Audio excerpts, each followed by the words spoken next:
So before we start animating our character, it's really important to define your animation style and who the character is before you dive into creating all the animations so that they feel cohesive. So I recommend you choose something that interests you or something that you want to improve your skill set on. But first things first, you got to choose your animation style. So are you doing something more cartoony? Are you doing something more realistic? Are you doing something that's kind of in between? Decide that now and stick with it. And then you also want to focus on your character. So think of their personality, their background, where did they come from, who are they? Or are you doing something where the character is more generic and it's more based upon the player's playthrough experience where the character kind of has a backstory? Compare an Elden Ring character versus like Horizon Zero Dawn's, Aloy, that type of thing. Aloy has a very specific way of movement.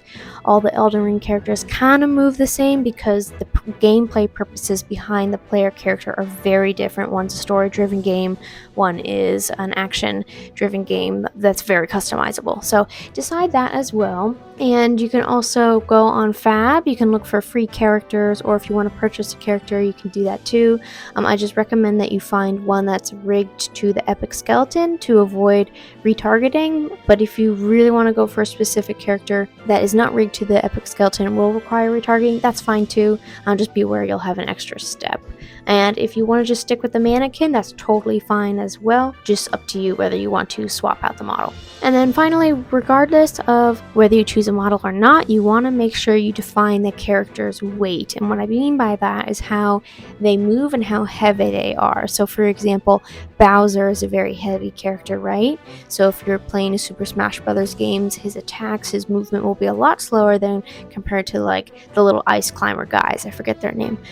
So it's really important for you to choose your character's weight and stick with it so that, again, all the movement feels cohesive in game. The last thing you want is to animate like a really fast run, but then your attacks are like super sluggish. You don't want that big disconnect. You kind of want the character to feel cohesive. So it's important to define these things now.